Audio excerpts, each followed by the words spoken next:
आज का हमारा टॉपिक बायोडाइवर्सिटी क्लासिफिकेशन है। बहुत आसान और सिंपल सा टॉपिक है। सबसे पहले हम देखते हैं what is biodiversity. Bio means life and diversity means variety. Variety में डिफरेंट काइंड्स ऑफ थिंग्स आ जाता है, जैसे कि colour of skin, different height, different language, colour of eye. अब बेसिकली हम बायोडाइवर्सिटी देख रहे हैं तो हम देखेंगे variety of life, different kinds of life, जिसमें एग्जाम्पल है फॉरेस्ट, जिसमें आप डिफरेंट काइंड्स ऑफ एनिमल्स देखते हैं, डिफरेंट काइंड्स ऑफ प्लांट्स देखते हैं, बर्ड्स आ जाते हैं different kinds. Next is classification. Classification वो प्रोसेस है जिसमें ऑर्गेनिज्म डिवाइड होते हैं ग्रुप्स और सब ग्रुप्स में उनकी सिमिलैरिटीज़ और डिफरेंसेस की बुनियाद पे। सेम काइंड ऑफ ऑर्गेनिज्म को एक ग्रुप में डाल दिया जाता है और डिफरेंट काइंड ऑफ ऑर्गेनिज्म को डिफरेंट ग्रुप में। Now 3 domain system of classification. सबसे पहले 5 किंगडम क्लासिफिकेशन सिस्टम हमें रॉबर्ट वाइटेकर ने बताया।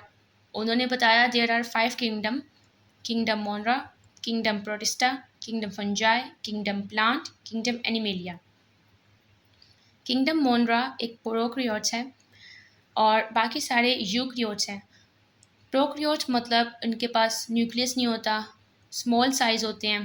उनकी जो ऑर्गेनेलिस है उसके जो इर्द गिर्द है कोई मेम्ब्रेन नहीं होती, ठीक है, जैसे कि बैक्टीरिया और आर्किया। यूकैरियोट्स के पास न्यूक्लियस होता है, उनके जो साइज़ होता है लार्ज होता है, उनके जो ऑर्गेनेलिस हैं उनके गिर्द मेम्ब्रेन होती है, जैसे कि माइटोकॉन्ड्रिया और न्यूक्लियस। इनके एग्जांपल है animals, plants, fungi and protist. Next हमें कार्ल वोस ने बताया कि prokaryotes are divided into 2 groups, bacteria और आर्किया। इस बेस पे उन्होंने हमें 3 डोमेन सिस्टम बताया। लिविंग ऑर्गेनिज्म को 3 डोमेन में उन्होंने डिवाइड किया। First one is domain bacteria, second is domain archaea, third one is domain eukarya. First one is domain archaea. Domain archaea kingdom Monera में इंक्लूड होता है। हमें पता है किंगडम मोनरा प्रोकैरियोट्स है और जो कि डिवाइड होता है आर्किया और बैक्टीरिया में। आर्किया ग्रीक वर्ड आर्कियोस से बना है, जिसका मतलब एंशियंट है, ठीक है। ये एक प्रोकैरियोट्स है और इसका डायमीटर 0.1 माइक्रोमीटर से 15 माइक्रोमीटर और इससे ज़्यादा होता है, ठीक है। अब कुछ आर्किया आपस में मिल के एग्रीगेट होते हैं, ठीक है, और कुछ फिलामेंट बनाते हैं, लंबी सी चेन बनाते हैं 200 माइक्रोमीटर तक, ठीक है। इनकी शेप रॉड शेप होती है, स्पाइरल शेप होती है, लॉब्ड शेप होती है या रेक्टेंगुलर शेप होती है, ओके। नेक्स्ट इज़ इनकी ये जो रिप्रोड्यूस करते हैं मोस्टली एसेक्सुअली ये रिप्रोड्यूस करते हैं, मोस्टली बाइनरी फिशन से, फ्रेगमेंटेशन से या बडिंग से। Next is cell membrane. इनकी सेल मेम्ब्रेन डिफरेंट लिपिड से बनी होती है एज कम्पेयर टू बैक्टीरिया। इनकी जो मेम्ब्रेन लिपिड होती है वो फॉस्फेट ग्रुप और ग्लाइसरॉल, ईथर लिंकेज और ब्रांच चेन से मिलकर पूरी मेम्ब्रेन लिपिड बनी होती है इनकी, ठीक है।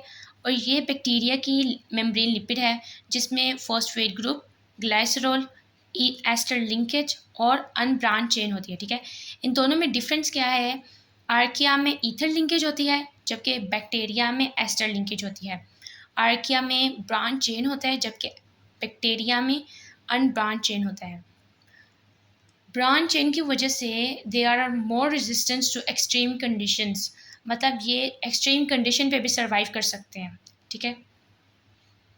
इनकी जो सेल वॉल है वो पॉलीसेकेराइड और प्रोटीन से मिलकर बनी होती है और कुछ की सूडो पेप्टाइडोग्लाइकन से मिलकर बनी होती है।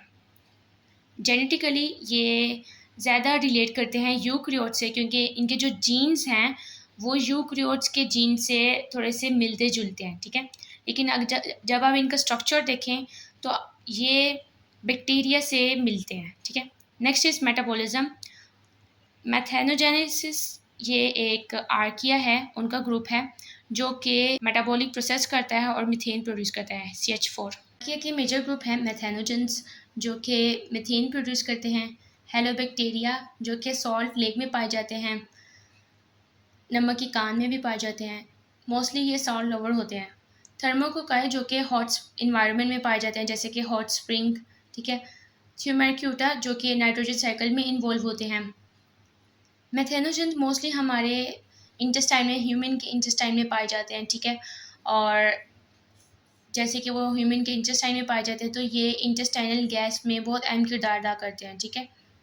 सिग्निफिकेंस क्या है?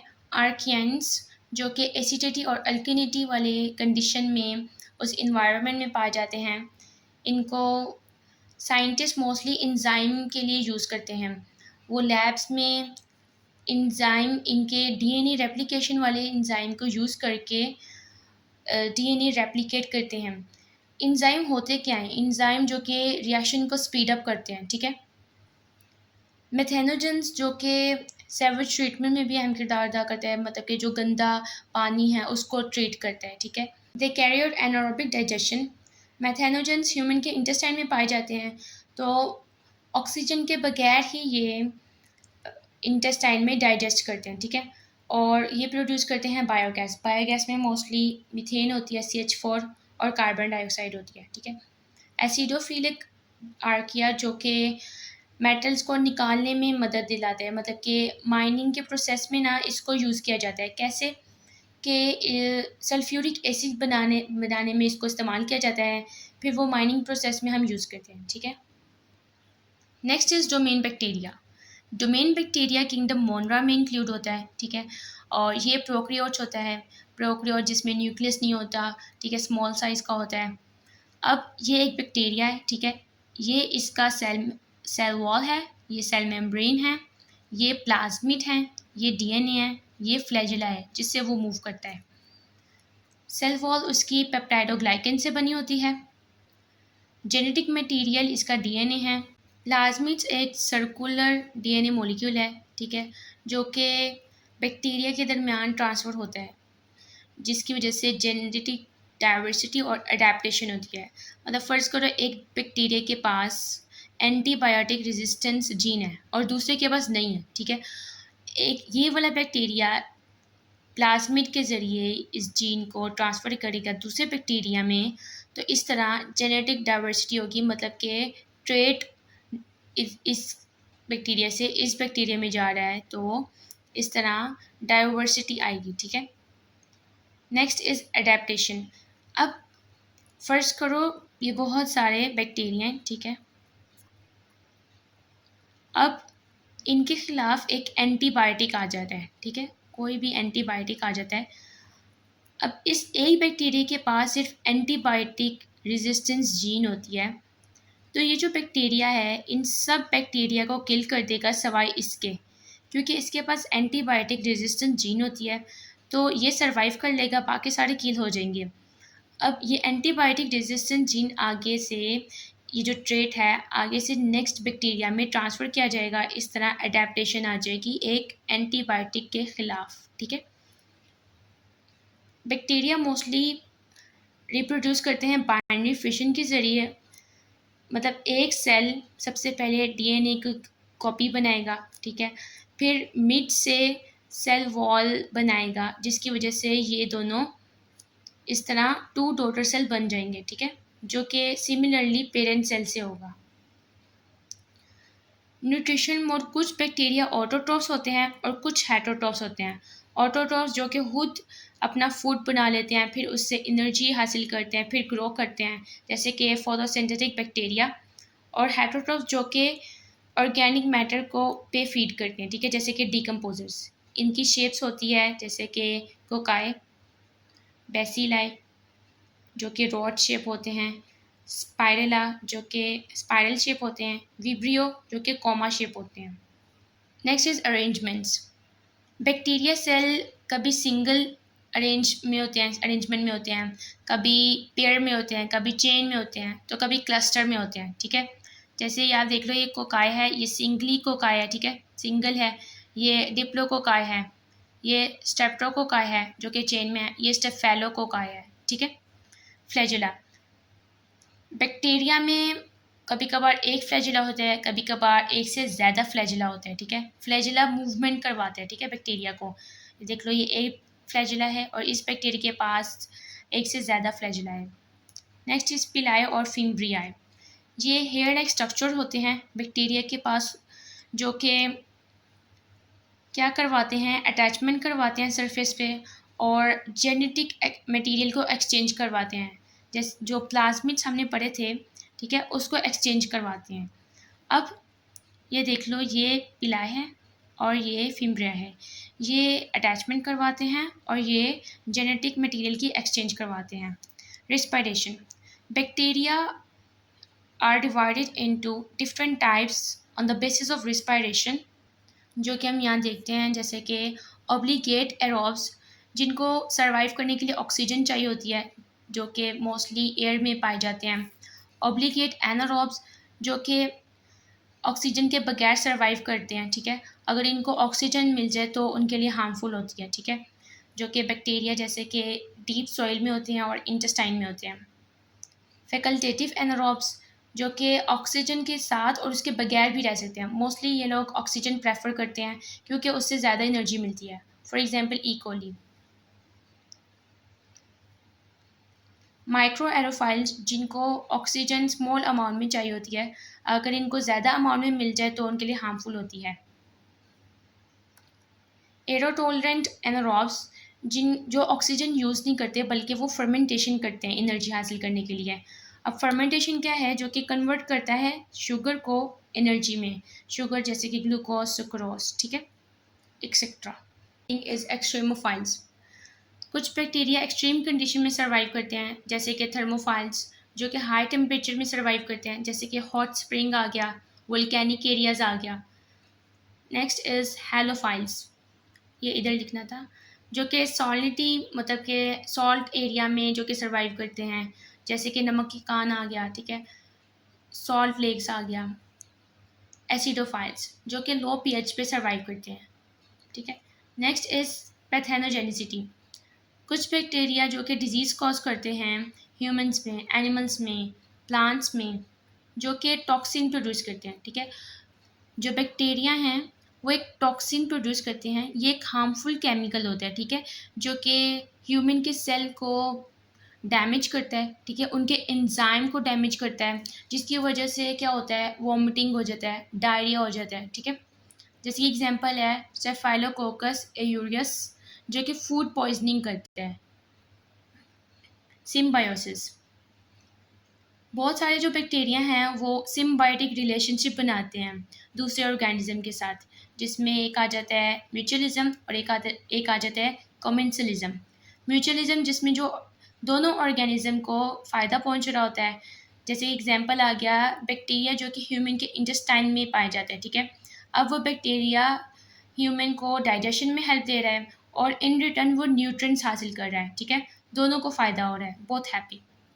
नेक्स्ट इज कमेंसलिज्म, जिसमें एक हैप्पी है और एक न्यूट्रल है, ठीक है, एक ऑर्गेनिज्म को फ़ायदा हो रहा है जबकि दूसरे को ना ही फ़ायदा हो रहा है ना ही नुकसान हो रहा है, ठीक है। जैसे कि कुछ बैक्टीरिया जो कि स्किन पे पाए जाते हैं, ठीक है, जो कि फूड हासिल करते हैं जबकि वो हमें नुकसान नहीं पहुंचाते, ठीक है।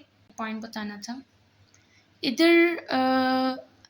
जो बैक्टीरिया है हमारे जो स्किन के ऊपर जो सर्वाइव करता है, ठीक है। अब हमारी जो स्किन है वो ऑयली लेयर भी प्रोड्यूस करता है, जिससे हमारी जो स्किन है प्रोटेक्ट रहती है, ठीक है। अब ये जो बैक्टीरिया है हमारी ऑयली लेयर से और डेड सेल से जो अपना न्यूट्रिएंट्स है और फूड हासिल करेगा, जिसकी वजह से हमें नुकसान नहीं होगा, ठीक है, और जो बैक्टीरिया है उसको फ़ायदा होगा। अब चलते हैं मेजर ग्रुप ऑफ बैक्टीरिया। अब ये जो मेन बैक्टीरिया जो कि डिवाइड होता है न्यूमरस ग्रुप में, जैसे कि प्रोटियोबैक्टीरिया जो कि एक लार्जेस्ट ग्रुप है, ठीक है, इसमें बहुत सारे यूज़फुल और हार्मफुल बैक्टीरिया होते हैं, ठीक है, इस ग्रुप में, जैसे एक एग्जांपल है E coli, rhizobium etcetera. Next is firmicutes, जिसकी जो सेल वॉल है बहुत थिक होती है, ठीक है, इसकी सेल वॉल बहुत ही थिक होती है, ठीक है, ऐसे ही समझ लो। और ये सेल मेम्ब्रेन है, फ्लैजेला, और ये कुछ हेल्पफुल होते हैं और कुछ डिजीज़ कॉज करते हैं, जैसे कि एग्जांपल है बैसिलस सेप्टिलिस और एक है लैक्टोबैसिलस। बैक्टीरिया जो कि सॉइल में पाए जाते हैं और ये बहुत यूज़फुल होते हैं एंटीबायोटिक्स बनाने में, ठीक है। फॉर एग्जांपल माइकोबैक्टीरियम ये CO है, ठीक है। Mycobacterium, tuberculosis etcetera. Next is cyanobacteria, जिसको ब्लू ग्रीन एल्जी भी कहा जाता है, जो कि फोटोसिंथेसिस परफॉर्म करता है, और इसको हम ऑटोट्रोफ कहते हैं, मतलब कि जो खुद फूड प्रोड्यूस करता है, फिर एनर्जी हासिल करता है और ग्रो करता है। इसमें एग्जांपल आ जाता है स्पाइरुलिना एक्सेट्रा। स्पायरोकाइट्स, जो कि स्पाइरल शेप्ड होते हैं, कुछ डिजीज़ कॉज करते हैं, जैसे कि एग्जांपल है ट्रेपोनिमा पैलिडम, ठीक है। नेक्स्ट इज एसिडोबैक्टीरिया, जो कि एसिड इन्वायरमेंट में पाए जाते हैं, for example acidobacterium. The last one is aquificae, जो कि हॉट इन्वायरमेंट में पाए जाते हैं, जैसे कि हॉट स्प्रिंग्स आ गया, ठीक है। For example aquifex pyrophilus. I hope आपको मेरी वीडियो पसंद आई होगी, और अगर पसंद आई होगी तो सब्सक्राइब करें, लाइक करें एंड कमेंट करें। अल्लाह हाफिज़।